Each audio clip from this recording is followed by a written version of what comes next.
고성준 목사입니다. 오늘 저녁에 데스티니라는 말씀으로 함께 은혜를 나누려고 합니다. 제목이 영어라서 죄송합니다. 사실은 제가 이 설교를 하면서 여기에 해당하는 한국말을 찾으려고 애를 많이 썼는데요. 결국 실패했습니다. 여기에 대응하는 한국말이 없더라고요. 이 언어라고 하는 것이 이제 그 언어가 형성된 문화의 영향을 받죠. 그런데 이 한국어라고 하는 것이 이제 불교하고 유교 문화권에서 형성된 언어다 보니까 그 안에 다 이 불교적이고 유교적인 의미들이 많이 담겨 있습니다. 그래서 데스티니라고 하는 걸 굳이 우리말로 번역하자면 부르심이라고 번역하기도 하고 운명이라도 번역하기도 하는데 아마 제일 근접한 번역은 팔자라는 번역일 텐데 이 얘기를 설교 제목을 팔자라 그러고 할 수는 없고 다행히 이 영어는 이제 기독교 문화권에서 형성된 그 언어다 보니까 그 안에 기독교적인 의미들이 담겨 있습니다. 그래서 데스티니라고 하는 것의 뜻은 하나님의 계획이라는 뜻입니다. 하나님의 계획. 그래서 오늘 읽으신 그 성경 에베소서에 보면 하나님께서 우리를 향한 복된 계획을 가지고 계시다고 말씀하십니다. 태초부터 하나님께서 우리 각 사람을 향한 계획을 가지고 계십니다. 우리 하나님은 아주 꼼꼼하게 계획하시는 분이세요. 태초부터 인류의 역사부터 인류의 마지막까지를 다 계획하고 계셨고 그 가운데 누가 태어날 것이고 또 태어난 사람이 어디 태어날 것이고 남자로 태어날지 여자로 태어날지 또 태어나서 어떤 삶을 살게 될 것인지 아주 구체적인 계획들을 다 가지고 계십니다. 저와 여러분은 하나님의 계획 가운데 이 땅에 태어난 존재지 우연히 이 땅에 존재하는 것이 아닙니다. 우연히 이 땅에 버려진 존재는 결코 아닙니다. 우리 하나님의 아주 구체적이고 복된 계획 가운데 저희가 태어나게 됐고 또 오늘까지 존재하게 된 줄로 믿습니다. 그래서 이 각 사람의 그 인생이라고 하는 것은 이 하나님의 계획을 발견하고 이루어가는 것입니다. 그것이 인생의 목적입니다. 사람들은 인생의 목적에 대해서 오해합니다. 인생이라고 하는 것을 커다란 하얀색 도화지에다가 그냥 화려한 그림을 그리는 것처럼 생각을 합니다. 그래서 사람들이 그 그림을 보고 와 멋있다 그러고 박수 쳐주면 성공적인 인생이라고 생각을 하고 그렇지 않으면 실패한 인생이라고 생각을 하고 그렇습니다. 그렇지만 여러분 이것은 전혀 성경적인 생각이 아닙니다. 이게 사실이 아닙니다. 우리에게는 디자이너가 계시다는 거예요. 우리에게는 설계자가 계시다는 거예요. 이 건물은 여러분 어떤 건물이 좋은 건물입니까? 화려한 건물이 좋은 건물이 아니라 설계도대로 지은 건물이 좋은 건물입니다. 건물을 짓는데 설계도로 짓지 않으면 아무리 화려하고 아무리 높이 올라가도 그 건물은 반드시 문제가 생기겠죠. 얼마 지나지 않아서 금이 갈 것이고 또 불필요한 일들 때문에 사용하기 아주 불편하게 될 것입니다. 좋은 건물, 성공적인 건물이라고 하는 것은 크고 화려한 건물이 아니라 설계자의 설계도대로 지어진 건물인 줄 믿습니다. 사람의 인생도 마찬가지입니다. 저와 여러분의 인생에는 설계자가 계세요. 창조주가 계십니다. 그래서 우리 인생의 목적은 이 창조주의 계획을 발견하고 이루어가는 것인 줄 믿습니다. 그것이 데스티니입니다. 그래서 오늘 이 밤에는 이 데스티니의 몇 가지 속성에 대해서 성경에서 이야기하고 있는 하나님의 계획의 어떤 속성에 대해서 살펴보면서 저와 여러분 가운데 하나님의 은혜와 또 데스티니에 대한 그런 하나님의 지지하심이 있게 되기를 주의 이름으로 축복합니다. 이 데스티니의 첫 번째 특징은 뭐냐면 이 데스티니 안에 하나님께서 행복과 불행의 DNA를 집어넣어 놓으셨다는 거예요.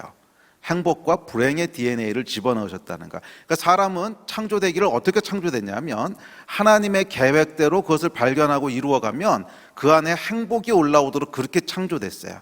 그러니까 저희는 지음받기를 창조주가 어떻게 우리 사람을 디자인하셨냐면 하나님의 계획을 발견하고 그 계획대로 살아가면 행복해지도록 그렇게 창조하셨어요. 그러나 반대로 그 계획에서부터 데스티니로부터 멀어지면 무엇을 이룬들 무엇을 성취한들 그 가운데 계속 부족하다고 느껴요. 이게 아닌데 인생이 이게 다가 아닌데 2% 부족한데 그렇게 느끼도록 그렇게 지음받았습니다. 그래서 여러분 아마 그런 거 보신 적 있을 거예요. 음악을 아주 좋아하는 사람 같은 경우에는 하나님이 그 사람을 지으실 때 음악이라고 하는 데스티니를 그 인생 가운데 넣으셨겠죠. 그럼 음악을 좋아하는 사람은 사람들이 칭찬해 주지 않아도 돈을 좀 못 벌어도 사람들로부터 인정받지 못해도 음악만 하고 있으면 시간 가는 줄 모르고 너무너무 행복해하는 사람들 보신 적 있으시죠? 또 어떤 사람은 뭐 그림을 그릴 때 그렇게 느끼기도 하고, 또 뭐 어떤 사람은 학문을 연구할 때 그렇게 느끼기도 하고, 이게 하나님이 만드신 데스티니의 속성이에요. 예, 그래서 하나님의 계획 가운데 들어가면 시간 가는 줄 모르고 행복한 거예요. 그러나 반대로 이 계획에서부터 멀어져 있게 되면 우리는 무엇을 하든지 간에 허무하다고 느끼고 무엇을 하든지 간에 허전하다고 느끼게 됩니다. 뭐 제가 그랬습니다. 제 간증을 잠깐 나눌게요. 저는 그 중고등학교 때까지는 그냥 좋은 대학만 가면 행복해진다는 신화를 믿고 살았습니다. 여러분도 아마 그 신화에 속으신 분들 많이 있으실 거예요. 제가 80년대에 대학을 들어갔는데, 대학 들어갈 때까지는 서울대학만 들어가면 행복하다고 생각을 했고, 그렇게 하면 인생이 성공하는 건 줄 알았어요. 그래서 중고등학교 때는 별 기억이 없어요. 그냥 공부했던 기억밖에 없습니다. 그래서 감사하게도 원하는 대학, 원하는 과를 들어갈 수 있게 됐습니다. 제가 이제 서울대 수학과를 나왔는데, 수학을 정말 좋아했어요. 그래서 수학과를 가고 싶었는데, 서울대 수학과를 이제 합격을 했습니다. 정말 행복하더라고요. 와, 인생이 이런 거구나. 너무 행복하고, 인생이 장밋빛 같고, 그랬는데 참 놀랍게도 이 약발이요 딱 6개월 가더라고요. 6개월 가고 나서 6개월도 안 갔어요. 중간고사 보고 나니까 일단 불행해지더라고요.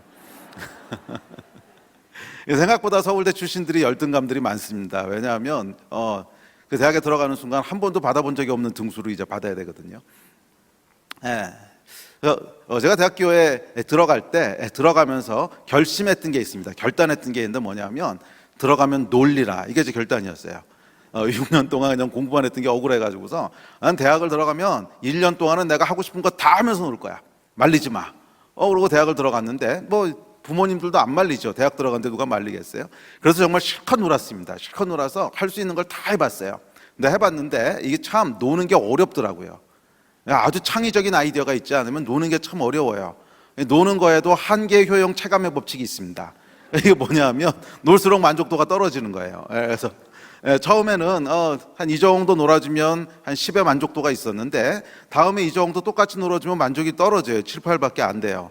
똑같은 만족을 얻으려면 더 강도가 세게 놀아줘야 돼요. 그렇죠? 그러니까 이게 한계, 효용, 체감의 법칙이죠. 계속 만족이 떨어지는 거예요. 그래서 한 6개월, 7개월 지나고 나니까 땔감이 떨어졌어요. 더 이상 뭘 하고 놀아야 될지를 모르겠는 거예요. 제가 대학교 1학년 때는 그 당시에 뭐 마약 같은 게 없어서 그건 못 해봤는데 하여간 놀 수 있는 건 다 놀았어요. 놀 수 있는 건 다 놀고 거의 집에 안 들어갔어요. 거의 집에 안 들어가고 술 마시다가 그냥 친구 집 가서 자든지 아니면 술집에 쓰러져 자든지 뭐 그러면서 하여간 1년을 이제 놀았는데 놀다가 이제 지쳤어요. 더 이상 놀 게 없다는 거를 알게 되면서 제 안에 의문이 들기 시작했습니다. 무슨 의문이 들었냐면 깊은 허무감이 찾아오기 시작했어요. 깊은 허무감이 찾아오면서 가만히 있어보자, 이상하다. 나는 지금 인생에서 가장 행복할 거라고 했던, 기대했던 그 순간에 서 있는데 그 약발이 6개월밖에 안 가는 거라면 앞으로 또 무엇을 성취하고 앞으로 또 무엇을 이룬다고 한들 그건 또 나에게 무슨 만족이 있을까? 인생에서 뭘 해야 될지를 모르겠는 거예요. 길을 잃어버린 느낌이었습니다. 그 허무감은 점점 심해져서 한 1년 정도 지났을 때는 이렇게 더 사는 게 의미가 있을까? 이렇게 밥을 몇 공기 더 먹고 사나? 지금 생을 끝내나? 아무 차이가 없다는. 시간이 조금만 더 지났으면 정말 위험했을 거예요. 정말 위험했을 텐데 감사하게도 제가 살아가는 게 너무 위태로워 보였나 봐요. 제가 교회는 다녔어요. 참 이게 제가 조모태 신앙입니다. 이래봬도 저희 할머님께서 이북 출신이신데 처음에 이제 이북 쪽에 선교사님들이 복음을 전하실 때 그때 예수님 믿으시고 아주 신실한 분이셨어요. 그래서 저희 아버님이 이제 모태 신앙이셨고 제가 조모태죠. 조모태 신앙인데 그래서 술을 아무리 많이 마셔도 그 다음날 교회는 갑니다. 그렇게 살았는데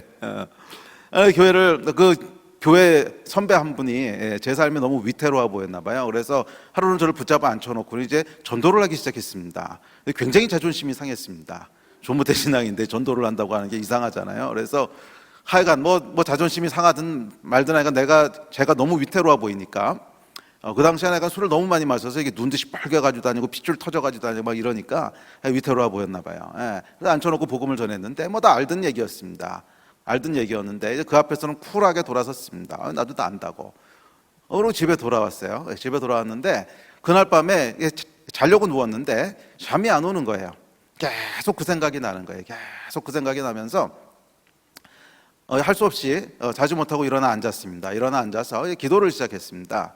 기도를 시작했는데 뭐라고 기도했냐면 아직도 기도문이 기억이 나요. 이렇게 기도했어요. 하나님, 저는 솔직히 당신이 계신지 안 계신지는 잘 모르겠습니다. 제가 나중에 보니까 이 기도에서 굉장히 중요한 요소더라고요. 기도에서 굉장히 중요한 요소가 정직해야 되는 거더라고요. 기도는 솔직하게 기도해야지 그냥 내 안에도 없는 거 가지고 기도하는 것은 올바른 기도는 아니더라고요. 기도는 그냥 모르겠으면 모르겠다, 원하면 원한다, 그냥 솔직하게 기도하는 것이 주님 앞에서 가장 올바른 기도의 태도라고 하는 걸 나중에 알게 됐는데, 그땐 갈급하니까요. 갈급하니까 그냥 앉아서 주님, 내가 솔직히 태어날 때부터 교회를 다녔고 조문태 신앙이지만 여전히 하나님이 계신지 안 계신지는 잘 모르겠습니다. 그렇지만 정말 하나님이 계시다면 나는 당신이 필요합니다. 날 좀 도와주십시오. 그러는데요, 갑자기 그냥 눈물이 왈칵 쏟아지기 시작하는 거예요.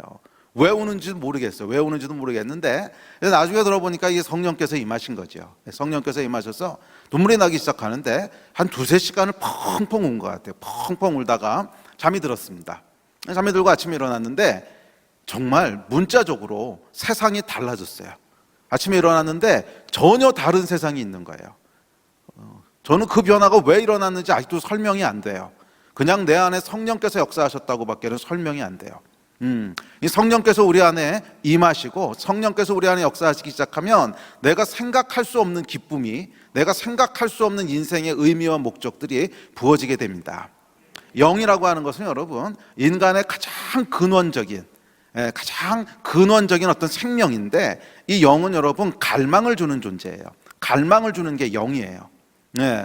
제가 이제 수학을 전공했는데 수학에 보면 이제 공리라고 하는 게 있습니다. 공리, 액시옴이라고 그러는데 영어로는 공리는 뭐냐면 수학이라고 하는 건 증명을 하는 거죠. A면 왜 A인가? B 때문에 A다. 그러니까 예를 들면 삼각형의 내각의 합은 180도다. 그러면 왜 삼각형의 내각의 합은 180도입니까? 그러면 그것은 평행선이 있고 억각이 같기 때문에 그렇다. 그럼 억각은 왜 같습니까? 그것은 평행선 공리 때문에 그렇다. 이 아이가 증명이 돼야 되거든요. 증명이 돼야 되는데 이렇게 따지고 들어가 보면 마지막에 증명할 수 없는 것들이 나와요. 그래서 그건 그냥 그거에 약속을 하자 하는 약속들에 도달하게 됩니다. 그래서 공리라고 부르는데, 보통 현대 수학은 한 12개 내지 13개 정도의 공리가 있습니다. 그래서 그 공리는 약속이에요. 약속들. 더 이상 증명할 수 없는 것, 그게 공리인데, 이 영이라고 하는 것이 마치 인생의 공리 같은 거예요. 그래서 우리 안에 어떤 영이 거하느냐에 따라서 그것은 인간에게 갈망을 일으킵니다. 그래서 영이 아무것도 없는 인간은 없어요. 영적인 중립지대는 없고요. 우리 안에 영이 임하게 되면 그 영이 갈망을 일으켜요. 그래서 이 성경에도 보면 세상의 영이라 그러죠. 세상의 영. 세상의 영이 우리 안에 임하잖아요. 그러면 세상 것들에 대한 갈망을 일으킵니다. 돈의 영이 임하면 돈에 대한 갈망이 일어나고요. 권력의 영이 임하면 권력에 대한 갈망이 일어나고요. 하나님의 영이 임하면 하나님과 하나님 나라에 대한 갈망이 일어나는 거예요. 왜 그런 갈망이 일어나는가? 그게 액시옴이에요. 공리예요. 더 이상 설명할 수 없는 거예요. 그래서 인간을 인간되게 하는 것이 영입니다. 인간을 인간되게 하는 것이 영인데, 그래서 영이 없는 인간은 아무런 갈망이 없는 인간이라는 건데, 그건 마치 인형 같은 존재죠. 그 안에 생명이 없는. 하여간 제가 그렇게 생명 없는 삶을 살았던 거죠. 아마 제 안에 있었던 영은 좋은 대학 또는 성공이라고 하는 영이었던 것 같아요. 그것에 이끌려서 그냥 그 갈망을 가지고 갔는데, 막상 그걸 이루고 나서 봤더니 제 안에 그것이 아무런 만족을 주지 못한다는 충격이 온 거죠. 그리고 그날 기도할 때 제 안에 새 영이 임하셨습니다. 새 영, 예수 그리스도께서 임하시고 성령께서 내 안에 임하셨는데, 다음날 일어났는데 정말 설명할 수 없는 변화가 일어난 거예요. 그냥 하나님이라고 하는 존재가 너무 믿어지고, 이 하나님이라고 하는 존재가 너무 기쁘고, 와, 내 인생에 목적이 있구나. 와, 내 인생에도 계획이 있구나. 내 인생은 그냥 허무한 인생이 아니구나. 그냥 던져진 존재가 아니구나. 이걸 깨닫는 순간 제 안에 정말 설명할 수 없는 기쁨이 올라오기 시작했습니다. 거의 한 35년 전 얘기인데요. 그리고 지난 35년 동안 제가 한 번도 그런 허물을 느껴본 적이 없고, 물론 인생 살다 보면 힘들 때도 있죠. 그렇지만 하나님을 모르기 때문에 느꼈던 허물은 정말 한 번도 느껴본 적이 없어요. 이 데스티니 안에는 하나님께서 행복과 허무의 DNA를 넣어 놓으셨어요. 이 데스티니를 찾고 발견하는 사람은, 그 길을 가는 사람은 그 안에 설명할 수 없는 행복과 만족을 계속 하나님께서 부으시고요. 그렇지 않고 이 데스티니에서 멀어져 있는 사람은 무엇을 이룬다 한들, 무엇을 성취한다고 한들, 아마 내가 원하는 것을 다 얻는다고 할지라도 그 안에 여전히 허무함이 있어요. 여전히 허무함이 있고, 인생이 이게 아닌데, 인생이 이게 아닌데 하는 생각을 계속 하게 됩니다. 이것이 데스티니의 비밀입니다. 그래서 여러분 삶 가운데 정말 데스티니를 발견하기 원하신다면 창조주를 만나셔야 됩니다. 예수 그리스도를 만나셔야 돼요. 이 데스티니라고 하는 것은 연구해서 할 수 있는 것이 아닙니다. 창조주 하나님을 만나서 우리 인생을 디자인한 분으로부터 들으셔야 돼요. 우리 인생을 디자인한 분으로부터 들으셔야 돼요. 그랬을 때 우리 인생의 참 목적이 살아나게 되고 그 가운데 우리 하나님이 계획하신 그런 풍성한 삶들이 부어질 줄 믿습니다. 두 번째 데스티니의 속성은 이 데스티니에는 능력이 있다는 거예요. 돌파하는 능력이 있다는 거예요. 제가 대학교 1학년 때 예수님을 만나고 정말 너무너무 행복해서요. 한 6개월 정도를 울고 다녔습니다. 날마다 눈물이 나는데 왜 나는지를 모르겠어요. 그래서 너무 창피해서 그 집을 나와서 학교 가려고 버스를 타면 버스를 맨 뒷자리에 앉았어요. 분명히 울 거거든. 그럼 울면은 창피하니까 그냥 날씨가 좋으면 어떻게 하나님이 이렇게 아름다운 자연을 만드셨을까 울고, 나비 보고 있으면 어쩌면 나비가 저렇게 아름답지 울고. 제가 원래 그런 사람은 아닙니다, 여러분. 뭐 수학하는 사람이 무슨 그렇게 감정이 있겠어요. 저는 중고등학교 때 공부할 때 형용사가 왜 있는지를 몰랐어요. 이런 형용사라고 하는 걸 왜 만들었지? 영어 공부하다 뭐 pretty, beautiful 뭐 여러 가지 있는데 cute 하나만 만들지 그냥. 그러면 참 공부하기 쉬울 텐데. 뭐 그러던 사람이지 이렇게 감정이 풍부한 사람은 전혀 아닙니다. 뭐 감정 풍부한 사람이었으면 뭐 시인이 되든지 뭐 그랬겠지. 제가 수학과를 갔겠습니까? 수학과는 정말 저한테 적성이 잘 맞았어요. 정말 적성이 잘 맞는 전공이었고, 그래서 제가 너무너무 행복하니까 내가 목사가 돼야 되는 게 아닌가 하는 생각을 했어요. 그런데 딱 하루 생각하고 집어쳤습니다. 왜냐하면 내가 말을 아주 심하게 더듬었어요. 말을 더듬었는데 아주 심하게 더듬어서 앞에 나오면 정말 아무 얘기도 못하고 더더더더 하다가 들어가고, 사람을 만나서도 대화가 그렇게 쉽지 않은, 그러니까 무슨 목사를 하겠습니까? 그래서 아마 수학을 전공했는지도 모르겠어요. 말을 잘 안 하고 살 수 있는 직업. 문제만 풀면 되지 말을 안 해도 되잖아요. 그리고 선생이 돼서 가르친다고 해도 쓰면 돼요. 이렇게 칠판에다가 다 쓰고 이러고 넘어가면 되지 뭐 한마디도 안 해도 됩니다. 근데 목사는 그러고 넘어갈 수가 없잖아요. 이게 설교를 해야 되는데. 그래서 저는 목사는 내 부르심이 아니다 이렇게 생각을 했습니다. 근데 제가 저한테 이제 복음을 전했던 그 선배가 저를 이끌어주게 됐는데, 이 선배가 이제 대학에 있는 학생 선교단체에 소속돼 있던 분이었어요. 물론 교회 선배긴 한데. 그래서 선교단체에서 매일 아침 모여가지고 전도하고 말씀 묵상하고 이제 큐티하고 이런 걸 했는데 너무너무 재밌는 거예요. 너무너무 재밌어서 평생 이것만 하고 살면 재밌겠다 그런 생각이 들었어요. 평생 이거 하고 살면 재밌겠다. 그래서 제가 뭐라고 기도했냐면, 하나님, 내가 평생 대학생들에게 복음 전하고 제자 훈련하고 이렇게 살면 참 행복할 것 같습니다. 그러고 나서 그럼 뭘 하면 내가 대학에서 계속 이 학생들하고 있을 수 있을까? 그래서 교수를 하는 게 가장 좋겠더라고요. 이제 교수를 하면 캠퍼스에 있을 수 있으니까. 근데 뭐 그것도 있었고요. 어렸을 때부터 교수 외에 제가 다른 걸 할 거라고 생각해 본 적이 없었어요. 그냥 하여간 아주 어렸을 때부터 기억날 때부터 저는 교수를 할 거야. 뭐 그 생각이 있었어요. 저희 아버님이 이제 서울대 수학과 교수님이셨는데, 근데 그게 그렇게 보기 좋았나 봐요. 적성도 너무 잘 맞았고. 그래서 그냥 공부해가지고서 대학에 있으면 좋겠다. 뭐 그렇게 이제 뜻을 정하고 이제 공부를 했습니다. 그러고 졸업을 하게 되고 하나님의 은혜로 미국에 이제 유학을 갈 수 있게 됐습니다. 이제 박사학위를 하러 유학을 갔는데, 근데 정말 은혜였어요. 하나님께서 정말 은혜를 주셔서 아주 좋은 대학으로 유학을 갈 수 있게 됐습니다. UC 버클리에서 공부를 했는데, 근데 제가 갈 수 있는 데 중엔 제일 좋은 데였어요. 제가 갈 수 있는 전공 중에 제일 좋은 데였는데, 그곳에서 공부를 하게 됐습니다. 근데 공부하는 중간에 제가 이제 평생 멘토가 되는 분을 만나게 됐는데, 선교사님이셨어요. 이제 아프리카에서 선교하시던 분이셨는데, 그분이 이제 유학생 교회였어요. 저희 교회. 근데 유학생 교회 와서 한번 이렇게 집회를 해주셨는데, 집회하는 게 저한테 너무나 충격이었어요. 아니, 똑같은 하나님을 믿는데 왜 저렇게 다른 삶을 사실까?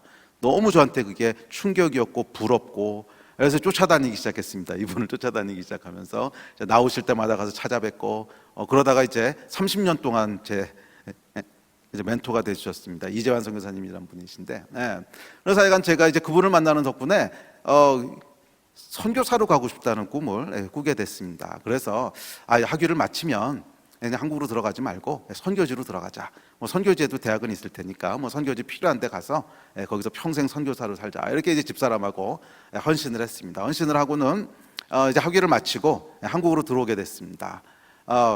제가 이제 미국에서 공부할 때 국비학생으로 공부를 했는데 이게 이제 학위를 마치게 되면 한국에 들어와서 3년 동안 일을 해줘야 되는 의무 조항이 있어요. 그래서 그럼 돈 떼먹고 선교 갈 수는 없고 돈은 갚자. 그래서 3년 동안 일을 해주면 되니까 한국으로 들어왔습니다. 한국으로 들어와서 이제 빚 갚으러 들어온 거였어요. 빚 갚으러 들어와서 들어오면서 보니까 제가 미국에서부터 아주 친하게 지내던 목사님이 한 분 계셨는데 그분도 이제 유학생으로 왔다가 목사님이 되신 분이었는데 정말 친했어요. 정말 친행자처럼 지내던 분이었는데 이분이 이제 수원에다가 대학생들하고 교회를 개척하신 거예요. 교회를 개척한 지 딱 6개월 되셨더라고요. 2월 달에 개척했는데 제가 이제 7월에 학위를 마치고 귀국을 했으니까 한 5개월쯤 됐죠. 그래서 저는 다른 생각은 하지도 않았습니다. 그냥 그 교회 가서 도와드리다가 3년 있다 파송받고 선교사로 가자. 그래서 교회를 갔습니다. 교회를 갔는데 이분이 이제 미국 시민권자셨는데 좀 어려운 일이 생기셔가지고서 급하게 미국으로 돌아가셔야 되게 된 거예요. 그래서 교회는 개척해 놓으시고 목사님이 없어진 거죠. 그런데 이분이 이제 가시면서 저한테 네가 하면 어떻겠니? 이러고 그냥 가셨어요. 근데 저는 신학을 한 것도 아니었고 그 당시 집사였는데 그래서 아니라고. 근데 그분은 급하게 이제 가시고 같이 개척했던 집사님 몇 가정이 있었는데 이제 오셔가지고서는 저한테 그러셨어요. 집사님 3년은 한국에 계실 거죠? 그래서 예, 3년은 한국에 있습니다. 그러면 목사나 선교사랑 비슷한 건데 3년만 교회를 좀 맡아주시면 어떠냐고. 그래서 제가 너무 어이가 없어서 이건 제 부르심이 아니라고. 근데 기도는 해보셔야 되지 않습니까? 이러시는 거예요. 듣고 보니까 그래요.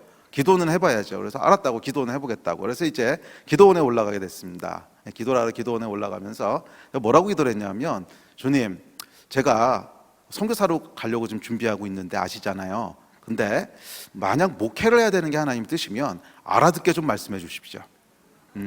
대충 마음에 감동이 있다 이런 거 가지고 안 되고 정말 누구도 부인할 수 없게 초자연적으로 들리는 목소리를 이렇게 말씀해 주시면 제가 믿고 이제 순종하고 아니면 그냥 원래 계획대로 3년 있다가 이제 그러면 다른 교회로 이제 도망가야죠. 거기 있으면 안 되니까.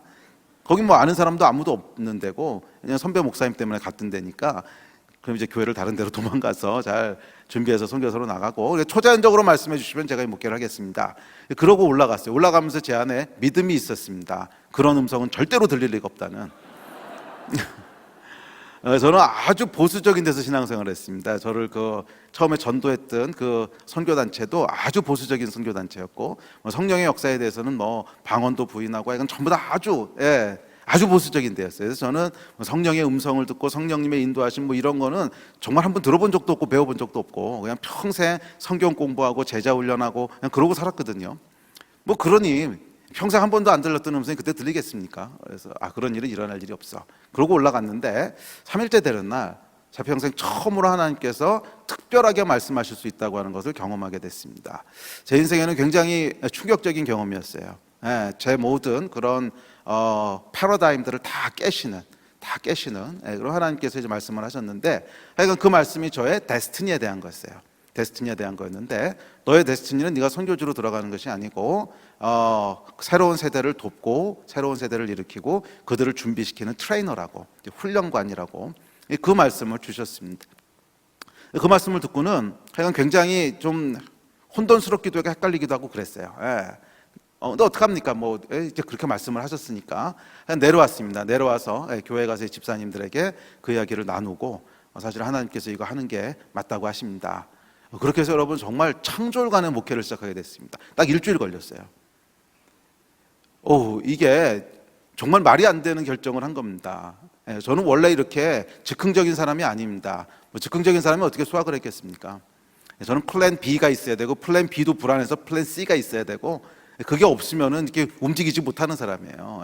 그리고 결정 하나 하는 것도 다 따져보고 몇 개월씩 1년씩 이렇게 해서 결정 내리는 사람이지 이렇게 전혀 즉흥적인 사람이 아니거든요. 그런데 갑자기 일주일 만에 목회를 하게 되는 황당한 일이 일어났습니다. 이게 하나님의 능력이에요. 참.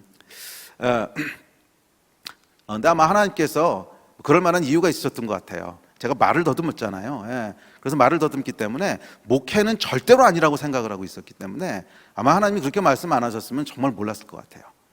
다른 건 다 몰라도 목회는 정말 아니었다고 생각했어요. 정말 목회는 아니라고 생각했고 그래서 아마 하나님이 그렇게 특별하게 말씀하신 것 같아요. 못 알아들으니까.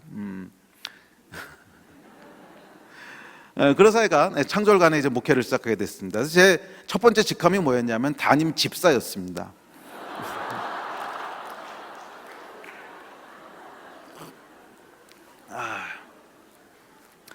근데 이건 오래 가면 안 되겠더라고요. 이단 될 것 같아가지고서 이제 부랴부랴, 이제 그때가 2월 달이었는데 부랴부랴 신학교를 알아보니까 이제 빈자리가 있어서 등록을 하고 3월 달에 전도사 안수를 받고 이단을 벗어났습니다. 그렇게 목회를 시작하게 됐는데 이제 문제는 설교잖아요. 말을 더듬는 사람이 어떻게 설교를 하겠습니까? 그래서 첫 설교를 하는 날이 됐는데 토요일 밤이었어요. 토요일 밤에 이제 설교 준비를 다 해놓고 뭐 내용은 뭐였는지 기억도 안 나요. 근데 하여간 이 설교를 할 수 있는가가 문제였어요. 내가 남 앞에 서면은 한마디도 못하는 사람인데 더더더더 들어오는 사람인데 이거 설교를 어떻게 하냐. 그래서 밤에 이제 불안하니까 잠이 안 오더라고요. 잠이 안 와서 밤새도록 기도를 시작했습니다. 밤새도록 기도하면서 이게 뭐 기도해야 돼서 기도했다기보다는 불안하니까 기도한 거지. 이게 사람이 불안하면 그렇게 되잖아요. 그래서 밤새도록 기도하는데 한 새벽녘이 되니까 이제 화가 나더라고요. 주님, 말 잘하는 사람 저렇게 많은데 왜 나 같은 사람 붙잡아다 이런 거 시키시냐고 화가 나더라고요. 그러다 이제 뭐 시간이 속절없이 가가지고서 아침이 되니까 그 다음에 또 기도가 바뀌더라고요. 살려달라고. 주님 제발 좀 살려주십시오. 내가 좀 있으면 이제 교회 가서 설교해야 되는데 주님 아시지 않습니까? 오늘 9시에 이제 그 설교 시간이었는데 9시에 이제 예배를 갔습니다. 가서 설교하려고 첫 설교죠. 저는 그 전에도 뭐 설교 훈련 받아본 적도 없었고요. 뭐 앞에 서본 적도 없었고, 네. 근데 정말 난생 처음으로 이제 앞에 서가지고 설교를 난생 처음은 아니었어요. 네, 뭐 하여간 더듬거리면서 해봤던 일이 아주 젊었을 때 몇 번 있긴 했는데 하여간 네, 정말 안 해봤던 일을 하려고 이제 쓴 건데 서서 설교를 하는데 정말 놀랍게도 첫 설교하는 그 순간에 하나님께서 말 더듬는 걸 거짓말처럼 고치시더라고요. 정말 한 번에 싹 고치셔가지고서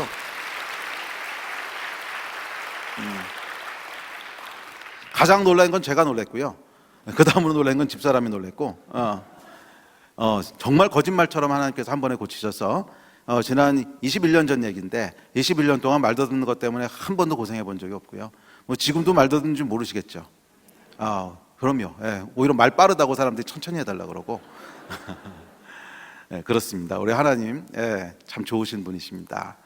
데스티니에는 여러분 능력이 있어요. 장벽을 돌파하는 능력이 있어요.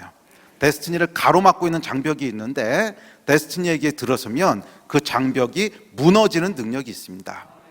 성경은 여러분 이 이야기로 가득 차 있습니다.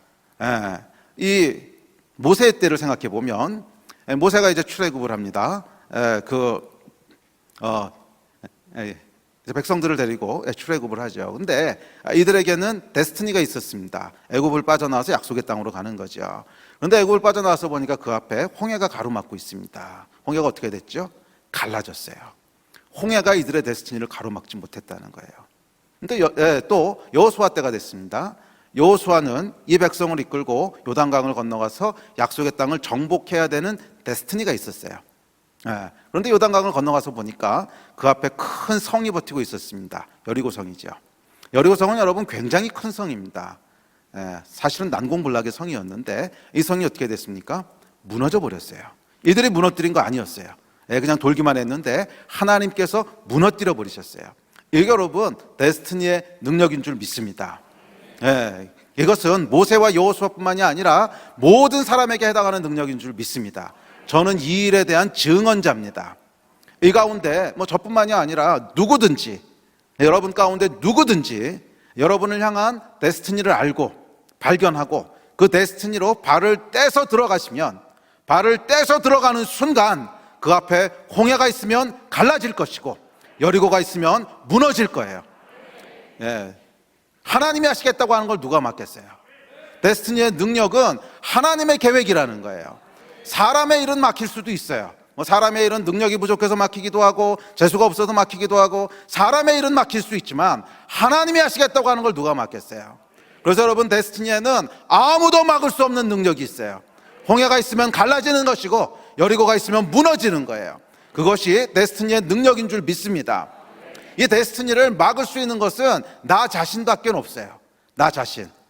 왜냐하면 하나님께서 우리에게 선악과를 주시고 선택권을 주셨기 때문에 내가 안 하겠다면 할 수 없어요. 내가 불순종하면 할 수 없어요. 그러나 내가 하나님의 말씀에 순종하면 내가 하나님의 계획에 순종하면 그 다음엔 막을 존재가 없어요.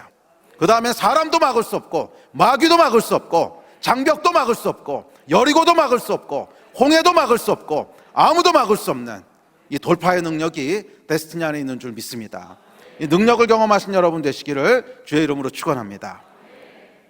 세 번째 속성이 있습니다. 세 번째 속성은 뭐냐면 죄는 데스티니를 파괴한다는 거예요. 그래서 죄를 멀리 해야 된다는 거예요. 사람들이 오해하는 것이 있습니다. 우리가 죄를 짓게 되면 그 죄가 하나님에게 무슨 손해를 끼친다고 생각을 해요. 그래서 하나님이 싫어하신다고 생각을 하는데 아니요, 여러분. 우리가 죄를 짓건 말건 하나님에게는 아무 영향이 없습니다. 하나님은 하나님이세요. 우리는 우주의 먼지만도 못한 존재입니다. 우리가 무슨 죄를 짓는다고 해서 하나님께 해코지가 가고 이런 거 아니라는 거예요. 그런데 왜 하나님께서 죄를 싫어하시는가? 죄는 죄를 진 사람의 인생을 망가뜨려요. 그런데 우리 하나님은 우리의 아버지시거든요. 이 아버지의 마음이 언제 가장 아프냐면 자녀들의 인생이 망가질 때 아파요. 내 인생이 망가지는 것보다 자녀들의 인생이 망가지면 더 속상하고 마음 아프죠. 그래서 하나님께서 죄를 싫어하시는 거예요. 죄는 죄를 진 사람의 인생을 망가뜨려요. 원래 가인의 데스티니는 그런 것이 아니었어요. 그런데 가인이 죄를 졌을 때 그는 그의 데스티니로부터 멀어지게 됐고 유리 방황하게 됐어요. 원래 사울의 데스티니는 그런 데스티니가 아니었어요. 그런데 사울이 죄를 범했을 때 결국 하나님의 계획으로부터 떨어져 나가게 됐어요. 죄는 우리의 데스티니를 망가뜨립니다.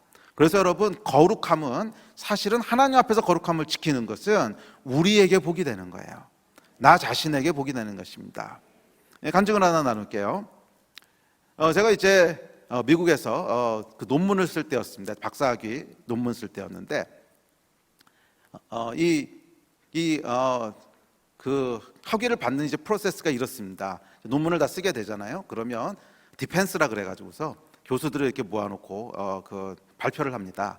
그럼 이제 질문도 하고 질문도 대답하고 그래서 교수들이 패스. 그러면 이제 논문이 통과된 거예요. 그럼 이제 지도교수 사인 받아가지고 내고 그런 행정 절차만 맞추면 이제 학위를 받게 되는 겁니다. 그래서 제가 디펜스가 다 끝났어요. 논문도 패스가 되고. 근데 원래 5월 달에 이제 학기가 끝나는데 제가 2월인가 3월인가 이제 논문이 패스가 됐어요. 시간이 좀 남았더라고요. 그래서 조금 여유를 부렸어요.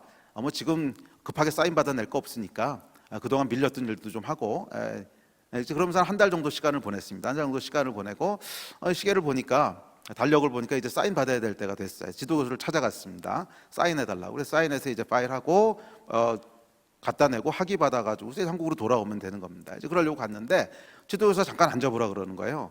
그러더니 오늘 저기 옆에 스탠포드 대학의 어느 교수가 있는데 근데 그 교수 알고는 있었어요. 저하고 똑같은 전공을 했던 사람이기 때문에 알고 있었는데 이름도 안 잊어버려요. 엘리아시보라고 쏘는 사람인데 악몽 같은 사람인데 하여간 그 사람이 제 논문을 읽어보고는 아니 발표도 안 한 논문을 왜 그때 읽어봤나 모르겠어요. 읽어보고는 좀 문제가 있다고 해서 시비를 걸었다는 거예요. 근데 이게 여러분 아주 재수가 없는 겁니다. 그러니까 원래 논문이라고 하는 조금씩 오류가 있거든요. 그럼 이거를 발표를 하면 발표한 거 읽어보고 또 클레임을 하면 뭐 그거 가지고 다시 그 다음 논문 내고 또 논문 내고 이러면서 원래 발전하는 겁니다. 원래 그러는 건데 학계의 룰이 뭐냐면 발표하기 전에 시비를 걸면은 해결하고 발표를 해야 돼. 이게 룰이에요. 그러니까 하루 차인 거예요. 하루 차이. 어제 와서 사인 받았으면 되는데 하필은 오늘 와가지고서 늦장 부리다 오늘 오는 바람에 이제 시비가 들어와가지고서 이걸 해결해야만 졸업을 하게 된 거예요. 그래서 참 재수 없다. 그러면서 제가 돌아왔습니다. 돌아와서 고치려고 돌아왔는데 이 논문을 고치려고 펼쳐보니까 처음엔 제가 작은 실수를 한 줄 알았는데 아주 큰 실수를 한 거였어요. 아주 큰 실수를 해서 이게 쉽게 고칠 수 있는 게 아니더라고요. 쉽게 고칠 수 있는 게 아니에요. 그래서 이제 할 수 없이 졸업을 한 학기를 연기를 하게 됐습니다. 한 학기를 연기를 하고 정말 페인처럼 살았어요. 정말 페인처럼 집 밖에도 안 나가고 하루 종일 그 문제 문제들에서 풀고 있다가 졸리면 잠깐 누워서 잤다가 일어나면 수염도 안 깎고 세수도 안 하고 또 문제 풀다가 이제 보니까 한 달에 한 3,000장씩 제가 A4 용지로 계산하고 있더라고요. 근데 이게 시간이 가면 갈수록 해결할 수 있는 문제가 아닌 거예요. 시간이 가면 갈수록 해결할 수 없는 게 점점 뚜렷해지면서 조금만 더 하면 이건 절대로 풀 수 없다고 하는 걸 아예 증명할 수 있겠더라고요. 그래서 이제 큰일 난 거죠. 근데 이거를 못 풀게 되면 문제가 아주 심각해지더라고요. 그러면 아무래도 졸업을 포기해야 될 가능성이 높은데 물론 뭐 다른 걸 시도해 볼 수도 있었지만 그때 제가 이제 6년 차였는데, 박사과정 6년 차였는데 6년 차까지는 이제 재정 지원을 학교에서 다 해주는데 7년 차부터는 전혀 안 해줘요. 그러니까 저희 집은 부자도 아니고 7년 차부터 재정 지원이 안 나오면 미국 그 학비도 굉장히 비싸고 생활비도 비싼데 그때 아이도 어리고 그랬었는데 뭐 이게 살 방법이 없는 거예요. 예. 그래서 오래 끌 수는 없고, 야, 이거는 이 문제 해결 못하면은, 잘못하면 그냥 학위 중간에 포기하고 돌아가야 되는구나. 굉장히 심각해졌습니다. 학위를 포기한다고 하는 게 굉장히 여러 가지 문제가 걸려 있습니다. 아까 제가 장학금 받고 공부했다 그랬잖아요. 그러니까 정부에서 3년 동안 학비하고 생활비를 다 대줬거든요. 그거를 다 물어내야 돼요. 그러니까 이 오늘날 돈으로 한 사람은 굉장히 큰 돈이죠. 미국에서 3년 동안 가족이 살았던 생활비에다가 3년 동안 대학 학비를 다 대는 거거든요. 이걸 이제 물어내야 되니까 이게 뭐 보통 문제가 아니더라고요. 그런데다가 제가 그때 30대 중반 가까이 돼가고 있었는데 그 나이에 어디 가서 취직할 수도 없고, 그리고 가장 중요한 거 창피하잖아요. 아니, 공부하는 사람들한테는 중간에 학위를 못하고 돌아온다고 하는 게 굉장히 그 트라우마입니다. 굉장히 트라우마라서 이거 실패하고 돌아오면 보통 사람들을 안 만나요. 보통 사람 안 만나고 이렇게 집에 구석에 처박혀서 폐인되거나 이런 사람도 많고요. 실제로 제가 93년도에 유학을 갔는데 92년인가 3년도인가 이제 스탠포드 수학과에 어떤 학생이 그 중간에 논문이 잘려가지고 졸업을 못했어요. 그래서 그 다음 주에 총을 들고 와가지고 지도 교수를 쏴 죽였습니다. 실제로 있었던 일이에요. 그래서 그 다음부터는 그 동네 사회가 아주 논문을 쉽게 패스해주는 분위기가 됐는데 저도 좀 덕을 봤는데. 그 정도로 이제 스트레스가 큰 거죠. 그래서 이건 졸업 못하면 큰일 나겠다. 그래서 정말 미친 듯이 매달렸는데 어느 날 새벽 2시쯤 됐는데 이 문제가 기적적으로 풀린 거예요.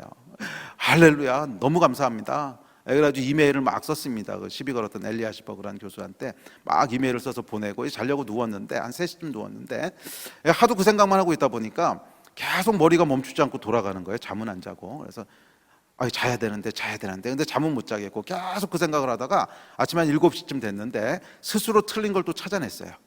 그러니까 전혀 해결된 게 아니었어요. 전혀 해결된 게 아닌데 제가 그냥 착각한 거였어요. 그래서 그럼 그렇지, 이 문제가 쉽게 풀리겠냐.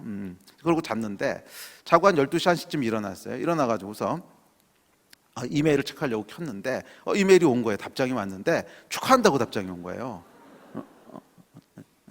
그러니까 이 사람도 이제 그러니까 이분도 속은 거죠. 속았다기보다 착각한 거죠. 그래서 축하한다고. 야, 그거를 딱 보는 순간 무슨 생각이 드냐면 그냥 넘어가 이 생각이 이렇게 쓱 올라오더라고요. 이게 그 결과가 틀린 건 아니었어요. 근데 수학은 이제 A면 B고 B면 C고 C면 D고 쫙 논리적으로 연결돼야 되는데 한 단계가 설명이 잘 안 되는 거예요. 근데 뭐 그 정도 오류야 뭐 웬만한 논문들 다 가지고 있는 건데 뭐 이거 이제 아무도 시비 걸 사람 없는데 뭐 결과는 어쨌거나 맞은 거고 결과는 뭐 다른 방법으로 검사해 보니까 맞아요. 이거는. 그럼 이 정도 넘어가도 되지 않을까? 그냥 넘어가. 그 생각이 딱 드는데 그날 아침에 이제 콰이어 타임을 하지 말았어야 되는데 오후에 일어나가지고 또 콰이어 타임을 한다고 이제 매일 성경을 하고 있었는데 이게 펼쳤어요. 근데 펼쳤는데 그때 요한계시록을 이제 묵상하고 있었는데 계시록 7장에 보니까 흰 옷 입은 주의 백성이 나오는 거예요. 딱 그 본문이에요. 근데 그 본문을 읽으면서 이제 무슨 생각이 드냐면 아니 주의 백성들은 왜 맨날 흰 옷만 입을까?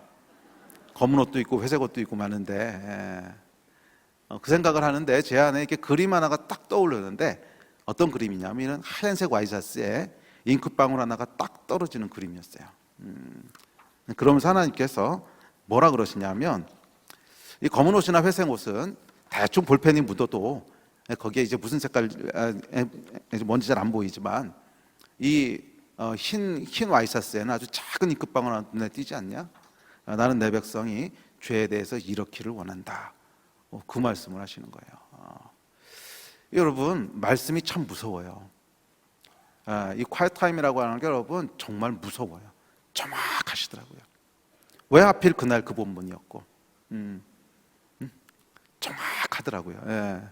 그래서 뭐 어쩌겠어요. 하나님 이렇게 말씀하셨는데.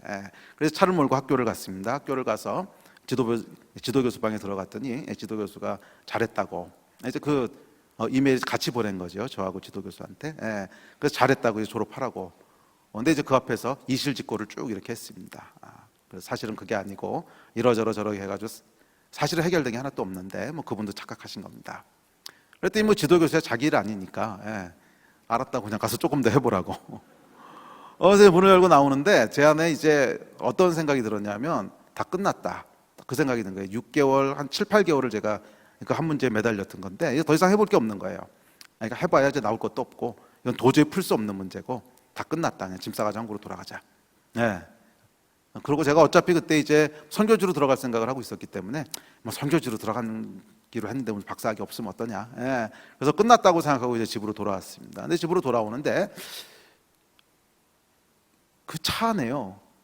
차를 몰고 집으로 돌아오는데 이상한 일이 벌어진 거예요. 차를 몰고 돌아오는데 차 안에 하나님의 임재가 가득한 거예요. 마치 느낌이 어떠냐면 차가 하나님의 임재로 이렇게 폭발할 것 같은 느낌인 거예요. 그래서 저는 그 전에도 그 후에도 이런 하나님의 임재라고 하는 건 경험해 본 적이 없어요. 마치 차 안에 하나님이 가득한 것 같은데 그러면서 하나님께서 소근소근 말씀을 하시는데 마치 제 귀에다 대고 쩌렁쩌렁 울리는 것처럼 말씀을 하시는 거예요. 그럼 제가 차 안에서 부흥회를 하면서 왔어요. 막 울다가 웃다가 막 이러면서. 그러고 이제 집에 돌아왔는데 걱정이요 하나도 안 되는 거예요. 정말 걱정이 하나도 안 되고 얼굴이 막 해같이 빛나고. 그래서 교회에서 누구 이사한다 그러면 이삿짐 날라주러 가요. 그럼 선배가 너 뭐 문제 잘 풀렸나 보다. 그러면 아니요 저 이제 문제가 꼬여가지고 한국 가야 될 것 같아요. 너 미쳤냐고 지금 여기 와서 뭐 하고 있냐고. 이제 그러면서 제가 아주 중요한 진리를 하나 배우게 됐습니다. 사람의 평강이라고 하는 것은 평강 또는 불안이라고 하는 것은 상황에서부터 오는 게 아니더라고요. 불안하고 평강하고 한 것은 하나님의 임재가 없으면 불안한 것이고요. 하나님이 함께 하신다고 하는 임재가 있으면 최악의 상황 가운데서도 절대 평강이 있더라고요. 이게 여러분 영적인 원리입니다. 우리 삶 가운데 염려가 있고 불안이 있으면 성경에 뭐라 그랬어요? 아무것도 염려하지 말고 오직 모든 일에 기도와 간구로 너희 구할 것을 감사함으로 하나님께 아뢰라고 했죠. 예. 그러니까 염려하든지 기도하든지 하나만 하라는 거예요. 이 염려는 뭐냐면 하나님이 함께 하신다고 하는 것을 망각했을 때 나타나는 증상이고, 평강은 뭐냐면 하나님이 나와 함께 하신다고 하는 걸 인식했을 때 나타나는 형상이더라고요. 그래서 상황이 아무리 어렵고 상황이 아무리 최악이고 상황이 아무리 막장처럼 보여도 하나님이 함께 하신다고 하는 것을 우리가 알 때 그 가운데는 절대 평강이 있습니다. 이 평강이 여러분들 가운데 임하게 되기를 주의 이름으로 축복합니다. 너무너무 평안하고 너무너무 평안해서 너무 기뻐서 제가 막 정신 나간 사람처럼 그렇게 한 일주일을 보냈어요. 그리고 한국 돌아갈 준비를 해야죠. 일주일을 보냈는데 어느 날 밤에 자려고 누웠는데 잠이 들었는데 꿈에서 제가 이 문제를 막 풀더라고요. 꿈속에서. 와, 꿈속에서 문제를 풀더니 풀렸어요. 꿈속에서. 근데 일어나면 이제 생각이 안 나죠. 당연히. 그게 이제 개꿈의 속성인데 하나님이 주신 꿈은 좀 다르더라고요. 아침에 일어났는데 풀었던 게 정확히 기억나는 거예요. 그래가지고 그것대로 풀어봤더니 그게 답이더라고요.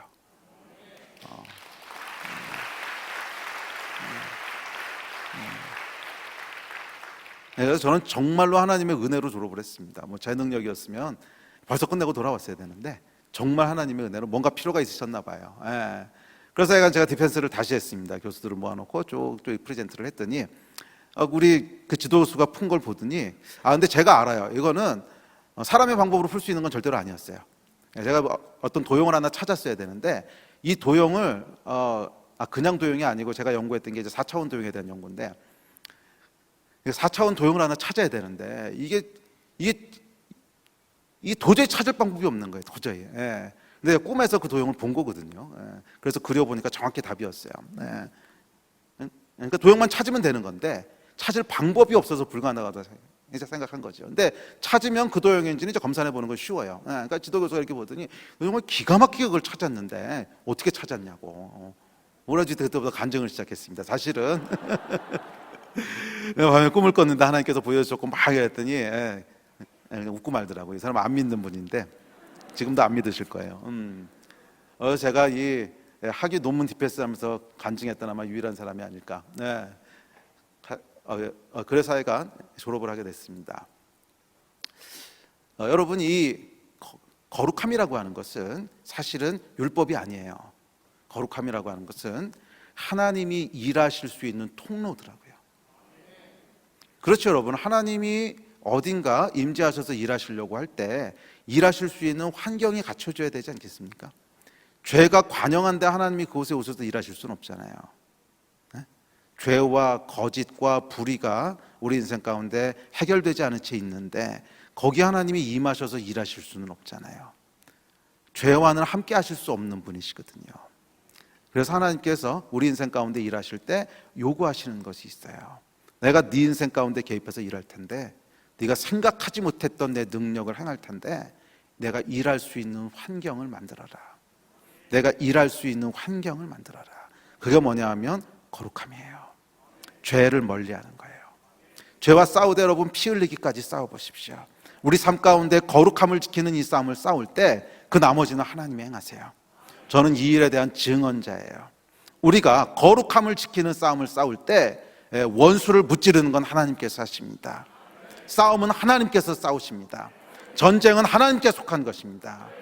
그래서 사실은 하나님은 능력이 없어서 일을 못하시는 분이 아니라 거룩함이 없어서 일을 못하세요. 지금 어쩌면 참 큰 위기를 맞고 있는 이 땅의 기독교와 교회 가운데 어쩌면 이 거룩함이 다시 회복돼야 되지 않을까요? 이 땅의 거룩함이 회복될 때 싸움은 하나님께서 싸우실 것이고 우리를 지키시는 분은 하나님이 될 것입니다. 이 말씀을 좀 마무리합시다. 이 데스티니는 여러분 개인뿐만이 아니라 나라와 민족도 데스티니가 있습니다. 그렇죠. 하나님께서 계획 없이 나라와 민족을 만드셨겠습니까? 돌멩이 하나도 허투루 만드시는 분이 아니신데 한 나라와 민족을 만드실 때 아무 계획이 없이 만드셨겠어요? 그러실 리가 없죠. 당연히 나라와 민족도 데스티니가 있습니다. 미국은 미국의 데스티니가 있고 한국은 한국의 데스티니가 있고 중국은 중국의 데스티니가 있어요. 하나님의 계획이 있다는 거예요. 그리고 이 나라와 민족의 데스티니도 마치 각각의 인생들의 데스티니가 다르고 각각의 은사들이 다르듯이 나라와 민족도 하나님께서 다 다른 은사들을 주셨다고 저는 믿습니다. 그래서 출애굽기에 보면 이스라엘을 향해서 하나님 뭐라 그러시냐면 너희는 나의 제사장 나라가 되고 이렇게 말씀하세요. 그런데 제사장이라고 하는 것은 개인에게 주시는 직분인데 한 나라가 제사장적인 직분을 감당한다는 것입니다. 그래서 보면 이스라엘을 통해서 제사장이 뭐냐면 하나님과 땅을 연결하는 직분이지요. 그래서 이스라엘이라고 하는 나라를 보면 끊임없이 하나님과 땅을 계속 연결합니다. 구약과 신약이 이스라엘 백성을 통해서 주어졌고 메시아도 예수 그리스도 유대인으로 오셨죠. 자, 이와 마찬가지로 각 나라와 민족들은 데스티니가 있습니다. 저는 한국의 데스티니에 대해서 생각할 때 제가 여러 교회를 돌아다니면서 이제 물어봐요. 그럼 한국의 데스티니는 뭘 것 같으세요? 그럼 한민족의 데스티니가 하나는 아닙니다. 여러 가지가 있겠지만 빠지지 않고 나오는 대답이 있는데 그것은 기도라는 대답이었어요. 그렇죠. 이 한국 사람들의 기도는 좀 특별한 데가 있습니다. 참 특별한 데가 있어요. 뭐 새벽 기도, 3일 기도, 금요 기도, 철야 기도, 산 기도, 무덤 기도. 제가 아는 목사 하나는 성결교 목사님이신데 신학교 때 무덤에 가서 기도를 했대요. 그래서 왜 그랬어요? 그랬더니 그래야지 뭐 기도 뭐가 튼대요. 하여간 온갖 종류의 기도를 다 만들어낸 게 한국 교회 아닙니까? 참 한국은 특별한 기도의 은사가 있습니다. 이게 어느 민족이나 이렇게 기도할 수 있는 건 아니더라고요. 제가 예전에 유럽에 가서 이제 프랑스 교회에서 한번 설교한 적이 있었는데 프랑스 사람들을 대상으로 프랑스 기독교인을 대상으로 기도를 가르쳤는데요. 통성 기도를 못 하더라고요. 제가 몇 번을 시도하다가 결국 실패하고 돌아왔습니다. 이게 아무나 통성 기도할 수 있는 게 아니더라고요. 이 한국 안에는 독특한 DNA가 있어요. 그래서 하나님이 주신 데스티니라고 믿습니다. 그리고 이 데스티니가 이루어졌을 때 우리 민족 가운데 돌파가 일어나지 않았습니까? 사실 여러분 전쟁 끝나고 나서 한국이 얼마나 가난했습니까? 전쟁 끝나고 나서 50년대 60년대 정말 아무것도 없었지 않습니까? 집도 없어, 회사도 없어, 학교도 없어, 병원도 없어, 정말 아무것도 없는 땅이었습니다. 1960년대 통계를 보니까 한국이요 전 세계에서 두 번째로 못 사는 나라였더라고요. 우리 아래로 딱 하나밖에 없었어요. 뭐 소말리아인가 어딘가 하나 있고요. 그 다음에 한국이었어요. 그래서 아프리카 나라들이 한국에도 원조를 보내더라고요. 뭘 보냈나 모르겠어요. 무슨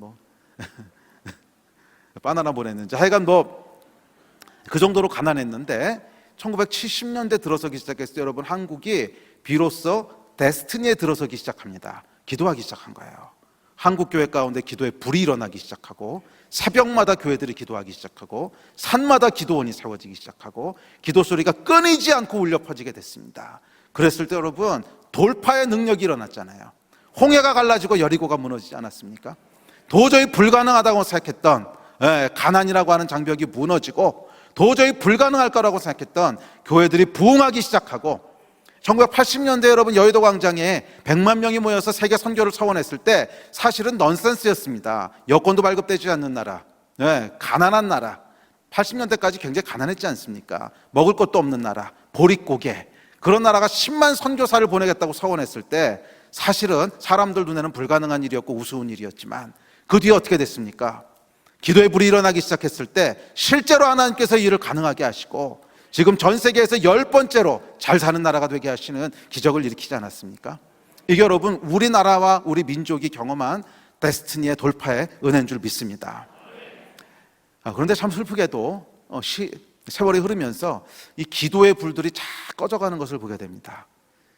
기도원에 가도 옛날 같은 기도의 불이 없고요, 또 교회에 가도 옛날처럼 기도하는 소리를 듣기가 참 어렵습니다. 기도 소리가 죽어가면서 이 땅의 다음 세대들은 점점 씨가 말라갑니다. 한국 교회가 천만 성도를 얘기하는 데가 엊그제 같은데, 저희는 이제 청년 사역을 하니까 청년 상황을 잘 압니다. 대학 캠퍼스의 복음화율은요 2%, 3%, 사실 그것도 안 됩니다. 사실 2, 3%도 안 돼요. 어느새 미전도 종족에 가까워지고 있는 참 큰 위기를 맞고 있죠. 더구나 이 코로나를 지나고 나니까요, 청년들이 그냥 증발해 버렸어요. 청년 사역하는 분들이 저에게 찾아와서, 그래 목사님 큰일 났습니다. 청년들이 어려운 게 아니고 증발해 버렸습니다. 아무도 없습니다. 참 큰 위기를 맞고 있습니다. 참 큰 위기를 맞고 있습니다. 그러나 제 안에 동시에 믿음이 있습니다. 제 안에 있는 믿음은 뭐냐면, 다시 한번 기도하기 시작할 때, 우리가 다시 한번 주님 앞에 부르짖기 시작할 때 주님께서 이 나라 이 민족을 살리실 거라는 거예요. 한국을 향한 하나님의 계획은 아직 끝나지 않았습니다. 한국은요 아직 하나님의 계획에 다다른 것이 아니에요. 아직 우리 민족의 데스티니는 클라이막스에 이르지 않았어요. 여전히 하나님께서는 이 민족의 데스티니를 이루어가고 계시고, 여전히 하나님께서는 이 민족의 데스티니를 준비하고 계시다고 믿습니다. 우리에게는 여러분 믿음의 유업이 있습니다. 믿음의 유업이 있습니다. 그 1980년대 정말 비자도 발급되지 않고 주차장에 차도 별로 없던 그 시대에 10만 선교사를 서원했던 우리 믿음의 선배들이 그 서원을 지키기 위해서 선교지로 줄지어 나가지 않았습니까? 제가 선교지에 나가서 선교사님들을 뵐 때마다 제 안에는 굉장한 감동이 있습니다. 이게 우리 민족의 생명줄이구나. 이분들 때문에 우리가 복을 받는구나. 이분들 때문에 믿음의 유업을 받는구나. 제가 만난 선교사님 한 분은 70년대 말에 중동에 들어가셨어요. 중동 1호 선교사세요. 근데 들어가자마자 2년 있다가 남편 선교사님이 의문의 죽음으로 돌아가셨습니다. 그리고 이 싱글 자매 선교사님이 딸 둘 데리고요, 그곳에 남아서 40년을 지금까지 버티고 계세요. 저는 그분 뵈고 있을 때마다 그냥 뭐라고 얘기를 해야 될지 모르겠어요. 이런 게 가능하구나. 또 제가 존경하는 선교사님은 선교지에 들어가는 바람에 아버님 장례도 못 치르고 어머님 장례도 못 치르고, 왜냐하면 그 당시에는 이 소식이 전보로 오는데, 전보로 와가지고 이 소식 받을 때쯤 되면 이미 장례식 끝난 거예요. 이렇게 주님께 서원을 지켰어요. 이 믿음의 유업이 우리에게 있습니다. 여러분, 한국 교회는 그냥 세워진 교회가 아니에요. 믿음의 유업 위에 세워졌고, 말할 수 없는 헌신 위에 세워졌고, 주님의 마음을 감동시켰던 믿음의 유업이 있습니다. 그런데 그냥 끝내시겠습니까? 저는 그렇게 믿을 수 없어요. 그렇게 끝내시지 않으세요. 아직도 하나님께서는 계획을 가지고 계시고, 아직도 하나님께서는 이 한민족의 데스티니를 이루어가고 계십니다.